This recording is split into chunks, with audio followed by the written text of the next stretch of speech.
Now, let's turn to a visual treat because a Spanish kayaker has set a new record for the highest drop from a glacial waterfall.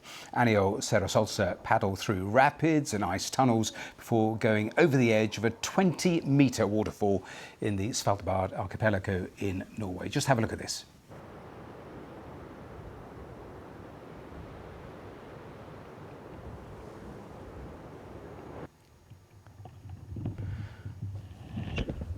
Well, just a couple of different angles as there. Look at that, that's absolutely extraordinary. Well, a little earlier on today's programme, I spoke to Aniol and he told me what that moment was actually like. What an experience, what a place. One of the best things I've ever done, for sure. Just talk me through it, because first of all, it is just an incredible backdrop visually. We're going to put the pictures on the screen again of you completing the drop. It is such a fall. Give me an idea. Are you in control at that point when you're going over the edge, falling, or out of control? Yeah. Well, you're trying to be. That's the whole point. You want to do those waterfalls in control, but sometimes it gets out of hand. But this one went really good. We got to do it a few times, and this had been a 2-year project. So there's a lot of things that I've been working hard to be able to get to this place and to that beautiful waterfall. Just take me through the planning of it then. We're seeing multiple angles, some from your camera on your helmet. Tell me how you prepare for something like this.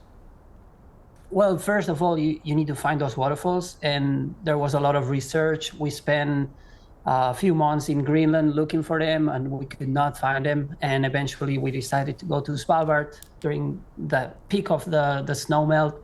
And thankfully we found them with tons of water. And, this is a phenomenon that it's happening more often. And for me, as a kayaker, it's been one of the coolest experiences, because that's sort of a once in a lifetime kind of thing. These waterfalls are there now, but they might be gone tomorrow, or they're changing all the time. It really is. It's a culmination. So if that's what you've got to now, how did you get into all of this in the first place?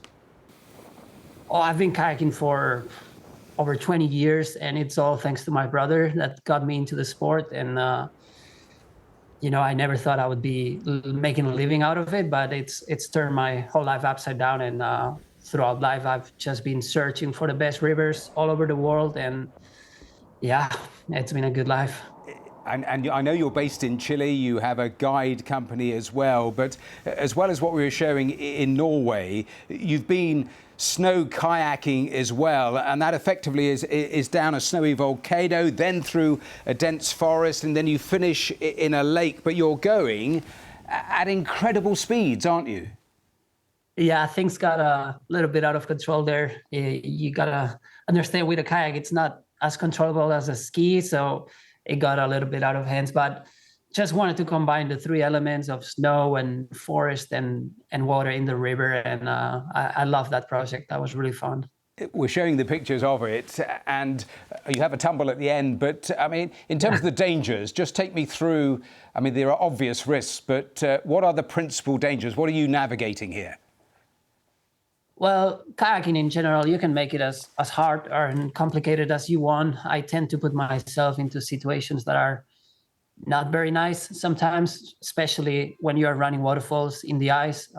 Risks are risks. And when you see a bunch of these big pieces of ice collapse, it gets real very quick. And you are just trying to be there for a short period of time and get out and contemplate and appreciate it. But do not spend too much time in there, because it's dangerous. As you finish that phrase, we're watching you in Chile. I love the way it goes through different backdrops in terms of what you're actually going through. But you're doing a double flip halfway as you're going down. Am I right? Yeah, that was a world's first double flip in a kayak of a waterfall. So that was really cool. I'm going to go from these pictures in Chile to showing more pictures in Iceland. And as you were just describing, I mean, you search out some of the, well, it looks absolutely hazardous and vicious, but how cold is it? Because when you look closer, you're not wearing gloves. Why aren't you wearing gloves? It is cold, and your hands definitely get very cold when you are out there for too long. But it's all about sensibility. You want to be able to feel your paddle, and you got to be precise with your strokes and everything. So it's like a surgeon that needs that sensibility to be able to do a proper job. So it's kind of the same. A final thought. I know that you're sponsored and you make a living in part on social media, but to do that, you have to then generate these pictures we're watching, and that means you've got a camera on your helmet. Does that make things much, much trickier in terms of actually doing the basic bit, the kayaking bit?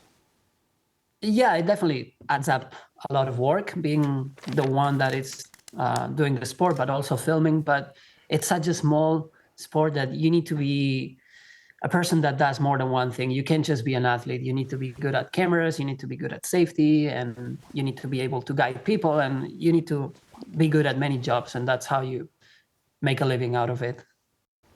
Great descriptions, but absolutely astonishing pictures there.